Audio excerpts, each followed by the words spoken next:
찬양 감사합니다. 예수님의 기적 시리즈 26번째 말씀을 드리겠습니다. 오늘은 하나됨의 기적입니다. 요한복음 17장은 일명 예수님의 제사장적 기도다 하는 말씀입니다. 이제 십자가의 죽음을 앞에 두신 우리 주님께서 하늘 아버지께 올려드렸던 아주 진지한 그런 기도가 오늘 요한복음 17장에 나오고 있습니다.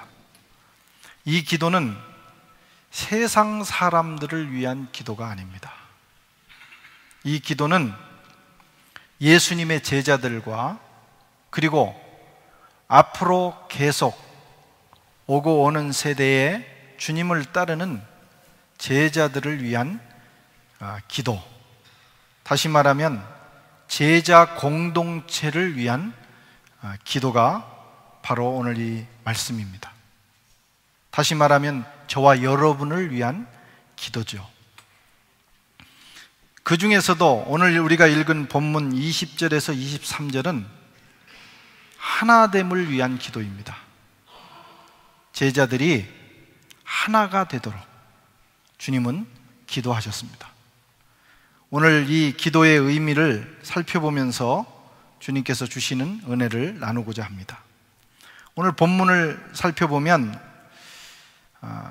직접 그렇게 언급은 안 돼 있지만 정황상으로 이 하나 된다고 하는 것이 기적에 가까울 만큼 어렵다고 하는 것을 우리가 볼 수가 있습니다.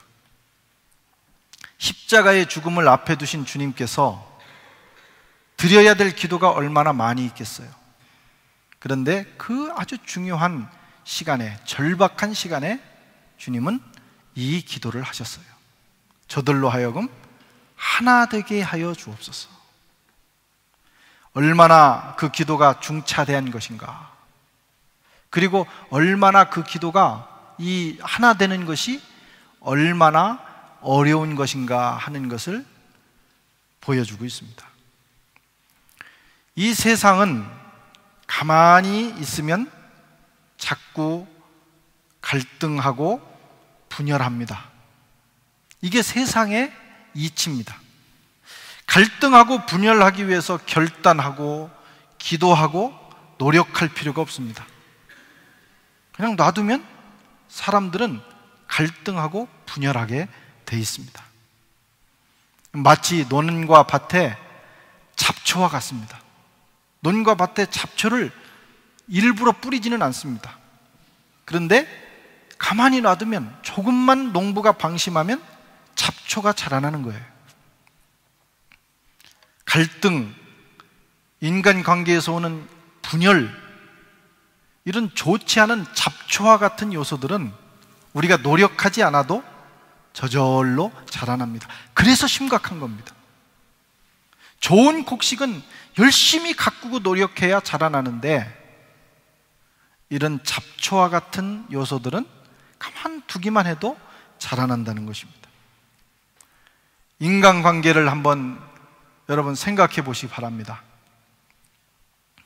인간관계라고 하는 것은 부지런히 가꾸지 않으면 절대로 자라나지 않습니다. 그냥 놔두고 방치하면 인간관계는 깨지게 돼 있어요. 참 어렵습니다. 좋은 마음으로 만나요. 아침에 오늘은 이런 여러 가지 계획을 가지고 오늘 참 좋은 만남을 해야지 하면서 만나지만, 많은 경우 상처와 아픔을 가지고, 때로는 분노를 가지고 헤어질 때가 많습니다. 부부도 마찬가지예요. 좋은 마음으로 만나서 삽니다. 그런데 평생 갈등하고 다툽니다. 부모, 형제도 마찬가지입니다. 한 뱃속에서 나온 형제도 노력하지 않으면, 좋은 관계를 유지하려고 노력하지 않으면 거기에 분열과 갈등, 미움이라고 하는 잡초가 자라나는 것을 보게 됩니다. 이웃도 마찬가지죠. 그래서 대개 이 만남, 좋은 만남을 갖고자 좋은 의도를 가지고 만남을 시작하지만 보통 끝날 때쯤 되면 아이고 오늘 괜히 만났다 하는 생각을 할 때가 많아요. 그래서 어떤 사람들은 아예 안 만나겠다, 내가 안 만나면 이런 아픔이 없지 않겠는가, 그래서 만남을 포기하는 경우도 있어요. 집에 집거합니다. 그러면 좋은 관계가 될까요? 그렇지 않아요. 집에 조용히 있으면 온갖 생각이 내 마음에 들어오는 거예요. 그래서 상상하게 되고 또 이야기를 쓰게 되고 스토리를 쓰게 됩니다. 그리고 오해하고 소외감을 느끼고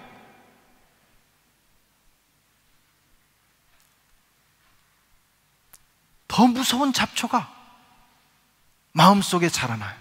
그러다 어느 날 만나면 완전히 관계가 깨어져 있는 것을 보게 됩니다. 이게 세상이에요. 그래서 주님이 그렇게 기도하는 겁니다.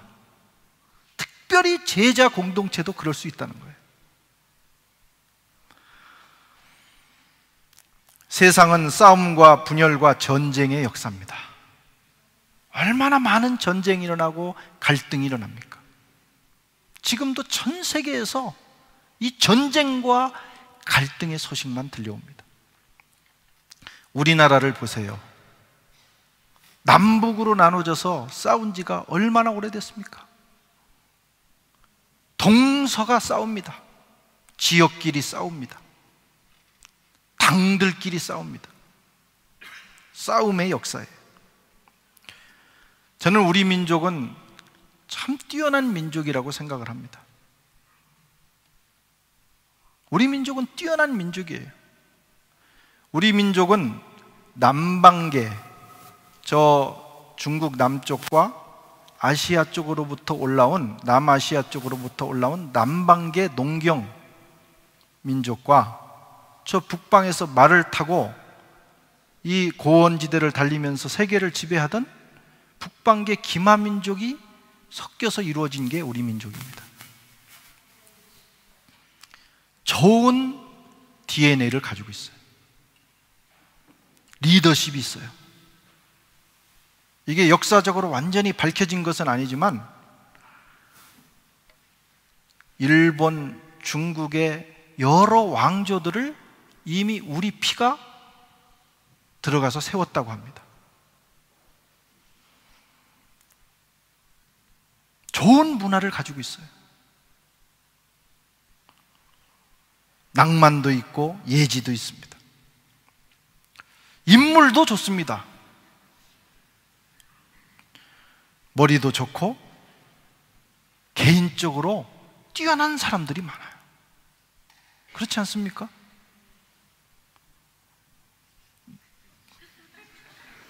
여러분 자신에 대해서 잘 모르시는 것 같으네요.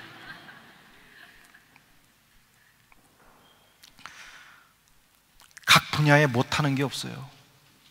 우리가 과거에는 이렇게 눌려서 죽어 살았지만 이 자유의 시대가 온 이후로 우리 민족에 뛰어난 면들이 많습니다. 못하는 분야가 없어요. 손을 댔다 하면 그 분야에 최소한 5위 안에는 들어가는 거예요. 골프. 세계 골프계를 우리나라 여성들이 쓸고 있습니다. 격투기. 요즘 여러 그런 격투기가 유행인데 격투기계에도 우리나라 사람들이 두각을 드러내요. 아니면 우리나라의 피를 이렇게 믹스된 사람들이라든가. 물론 그런 사람들만 뽑아서 봐서 그런지 모르지만 하여튼 그래요. 축구도 잘합니다.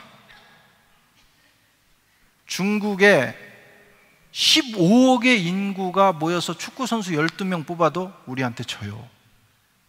그거 굉장한 거예요.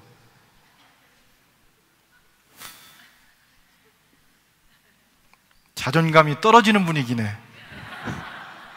정말 훌륭한 민족이에요. 그렇지 않습니까? 컴퓨터도 잘하죠. 노래도 잘하죠. 이태리에 가면 수천 명이 노래 공부합니다. 수천 명이. 프랑스에도 꽤 많이 있죠. 음악, 미술, 경제, 신학. 신학도 영국이나 특별히 미국은 한국 신학도들이 공부하지 않으면 학교가 다 문을 닫을 지경입니다. 목회, 모든 분야에 한국 사람들이 뛰어나요. 작은 나라, 그 반도 국가, 그것도 남북으로 나뉘어져 있는 그 남한의 그 소수가 이 정도 뛰어나면 굉장한 거 아니겠어요? 규모에 비해서, 규모 대비 뛰어난 민족이 한국 민족이다. 아멘 하시기 바랍니다. 우리 여러분도 여기 와서 이 서구 사회, 이 백인 사회에 와서 우리 같은 유색 인종들이 살아서 버티는 것만 해도 뛰어난 것입니다.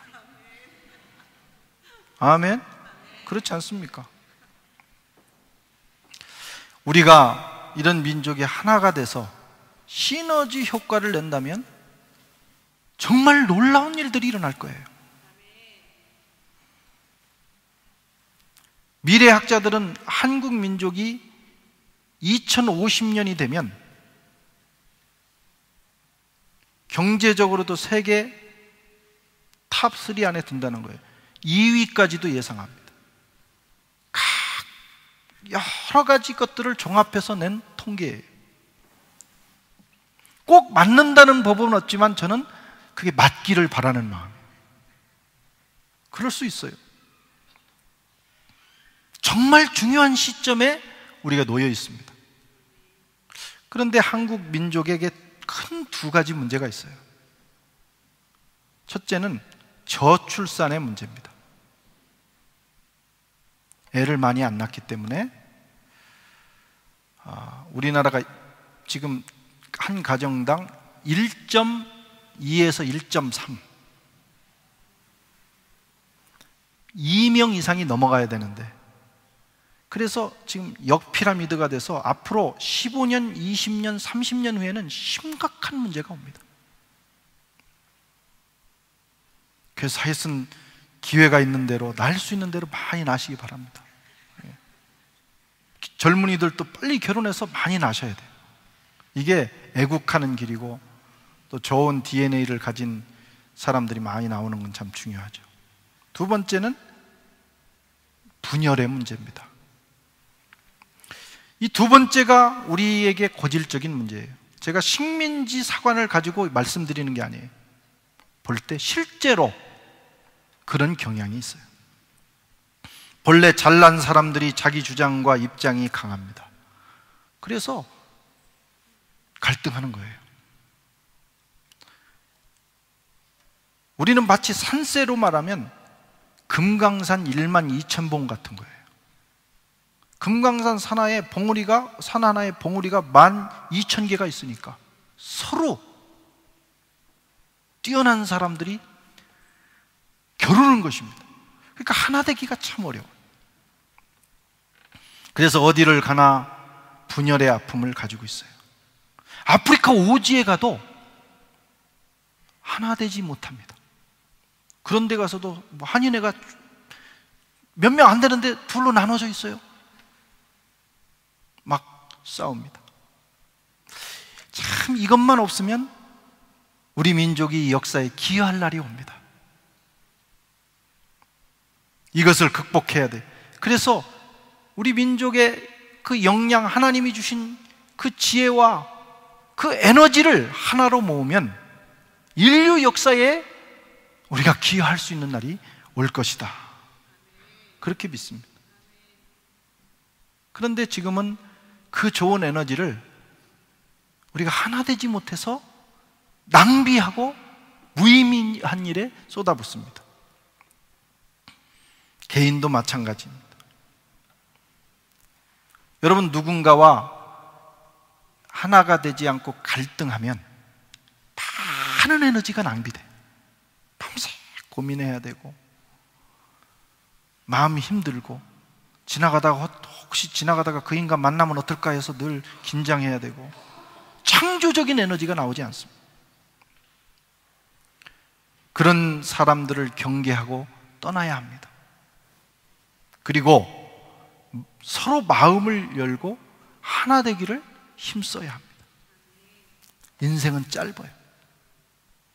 금방 2014년이 어저께 우리가 송구영신 예배하고 시작한 것 같은데 벌써 우리가 송구영신 예배 카드를 준비하고 있어요. 너무 짧습니다. 쓰잘데없는 일에 우리 인생을 소비하고 낭비할 시간이 없어요.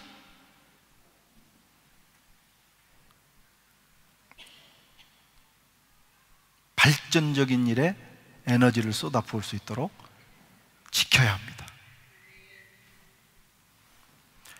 주님을 따라가는 교회 공동체, 세상은 그렇다 치고 주님을 따라가는 제자들의 공동체인 교회는 어떤가? 돌아보면 교회가 더 심하다는 거예요. 세상도 그런데 교회는 거기에 못지 않다는 것입니다. 세상보다 더하면 더했지. 이게 세속화입니다. 세상의 습관과 가치관이 교회에 들어와서 교회를 지배하는 거예요. 세상에서 하던 짓을 우리가 교회 와서도 하는 겁니다. 주님의 몸을 아프게 하고 찢고 갈등합니다.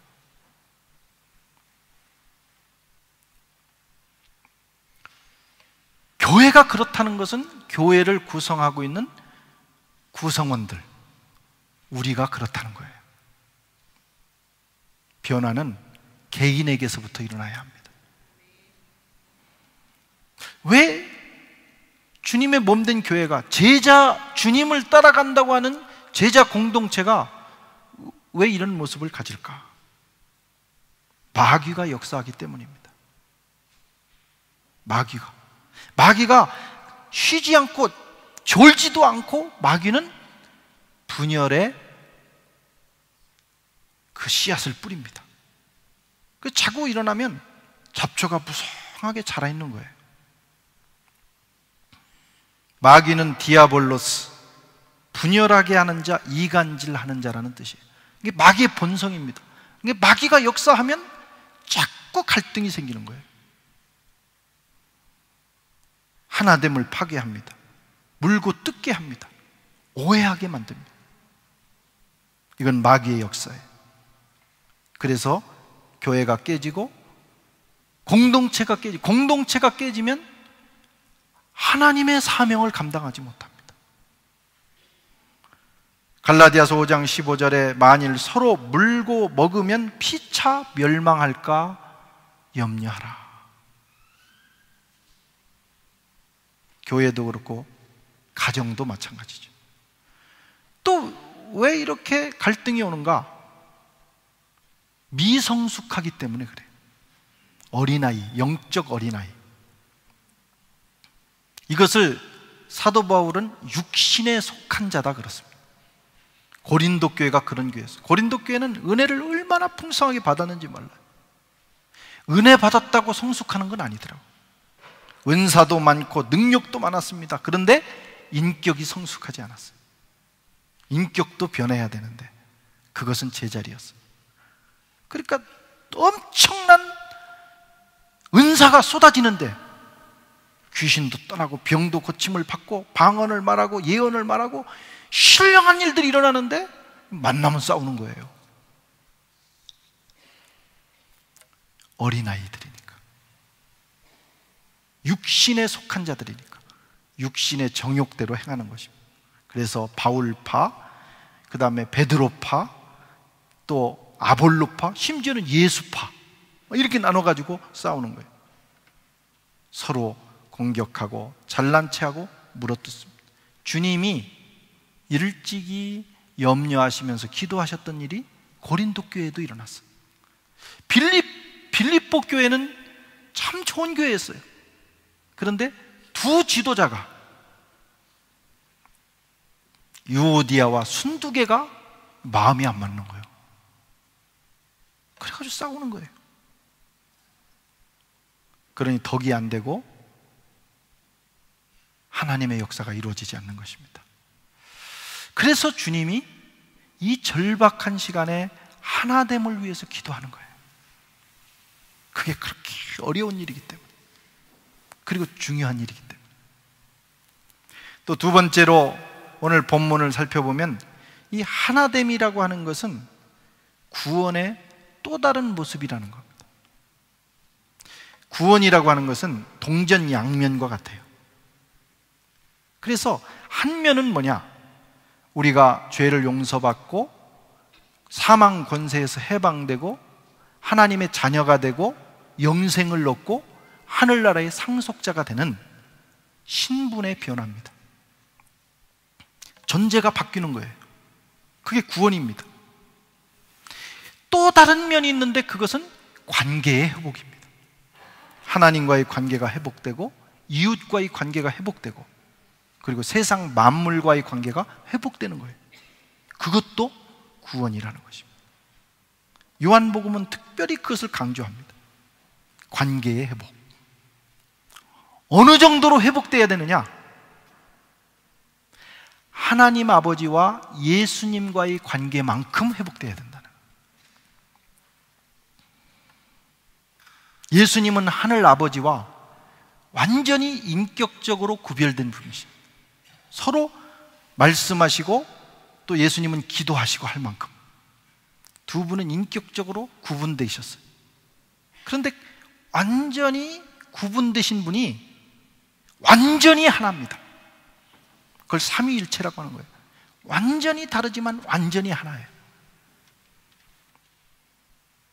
그래서 주님 말씀하기를 아버지가 내 안에 내가 아버지 안에 있다. 나를 본 자는 아버지를 봤느니라 할 만큼 다르신 분이 완전히 하나가 된 상태. 그게 예수님과 아버지의 관계인데 구원이 뭐냐? 우리가 그런 단계까지 들어가는 것입니다.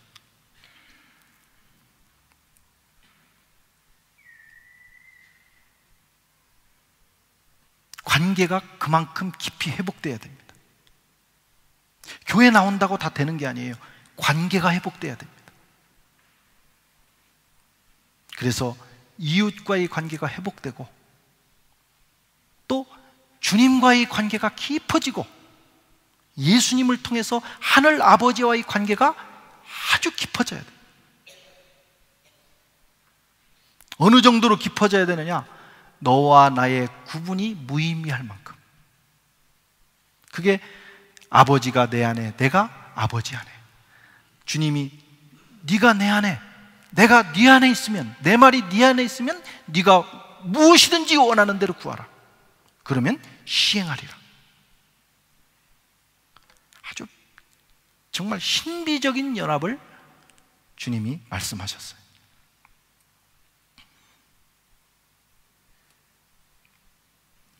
이 단계로 들어가면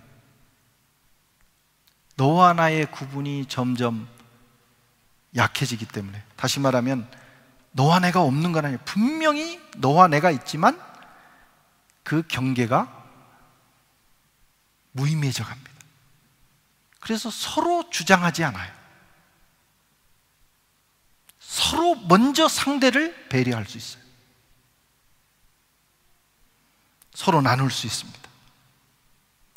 주님께 내 것을 드리면서 아깝지 않습니다. 주님으로부터 받으면서 누릴 수 있습니다. 내가 가진 것을 이웃과 나눌 수 있어요. 그게 초대교회입니다. 그래서 초대교회는 아무도 자기 것을 자기 것이라고 하는 자가 없더라. 너와 나의 관계가 회복됐기 때문입니다. 구원이에요, 이게. 우리는 지금까지 죄로부터 용서받아 하나님의 자녀 되는 것만 생각했지만 또 다른 면, 관계의 회복이 구원이라는 것을 우리가 깨달으셔야 돼요. 그래서 늘 이 문제를 생각하고 살아야만 그게 성숙한 것입니다. 이 성숙함에 이른 사람들의 공동체는 그렇게 갈등하지 않습니다. 서로 상대를 배려하면서 살아가기 때문이죠.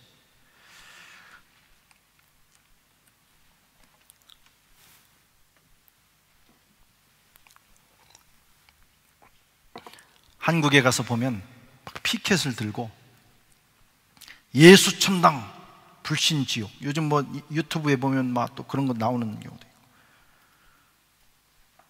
복음을 전합니다.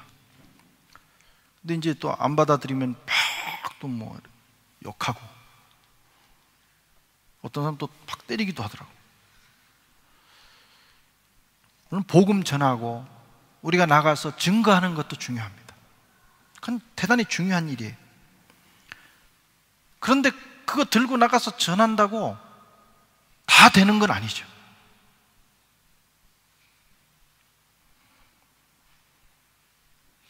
좋은 성숙해진 모습을 가지고 나가야 됩니다. 오히려 그렇게 해서 교회로 오려고 하는 사람들의 마음 문을 닫는 경우가 많습니다.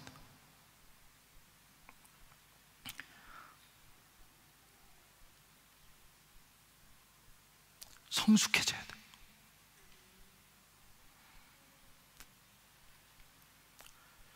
그러면 세상이 우리 말을 듣기 시작합니다. 마음이 열리고 귀가 열리는 거예요. 저 사람 말은 좀 들을 수 있겠다. 오늘 21절에 뭐라고 합니까? 아버지여, 아버지께서 내 안에, 내가 아버지 안에 있는 것 같이 그들도 하나가 되어 우리 안에 있게 하사 세상으로 아버지께서 나를 보내신 것을 믿게 하옵소서. 아무리 예수님을 증거해도 증거하는 그 사람들이 성숙하지 못해서 늘 지지고 볶고 싸우면 세상 사람들이 귀를 닫는 거예요. 눈을 닫는 거예요.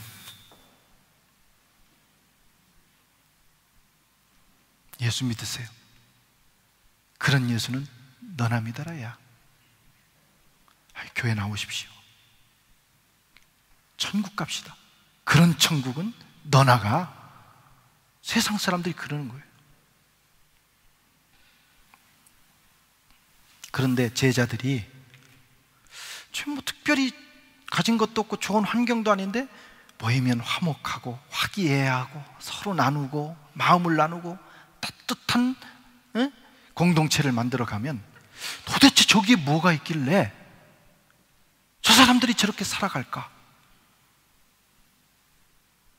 하면서 관심을 갖게 되고 눈을 열게 되고 귀를 열게 되는 것입니다.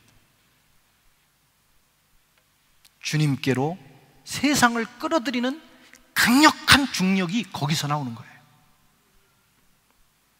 우리가 나가서 많이 전도하지 못해도 최소한 우리끼리 행복하게 서로 나누면서 배려하면서 살면 그게 전도의 첫 번째 길이 열리는 것입니다.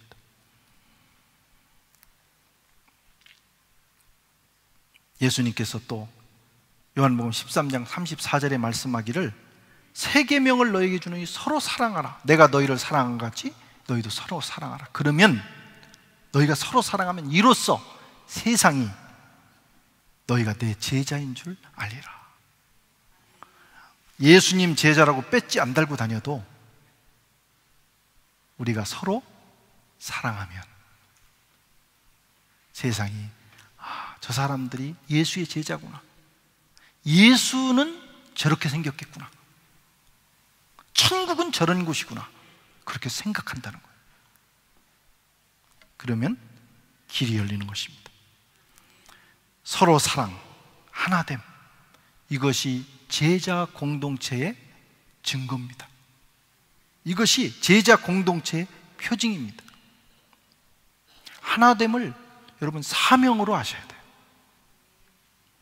하나님의 교회가 하나 되고 구역이 하나가 되고 또 작은 교회와 같은 여러분 가정이 하나가 될 수 있도록 서로 배려하면서 이 하나됨을 지켜나갈 때 세상이 우리의 삶을 통해서 하늘나라를 보고 주님을 보게 되는 것입니다.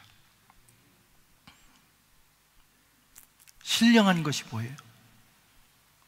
우린 신령하면 환상 보고 음성 듣고 뭐 방언을 말하고 귀신을 쫓고, 그건 능력입니다. 능력.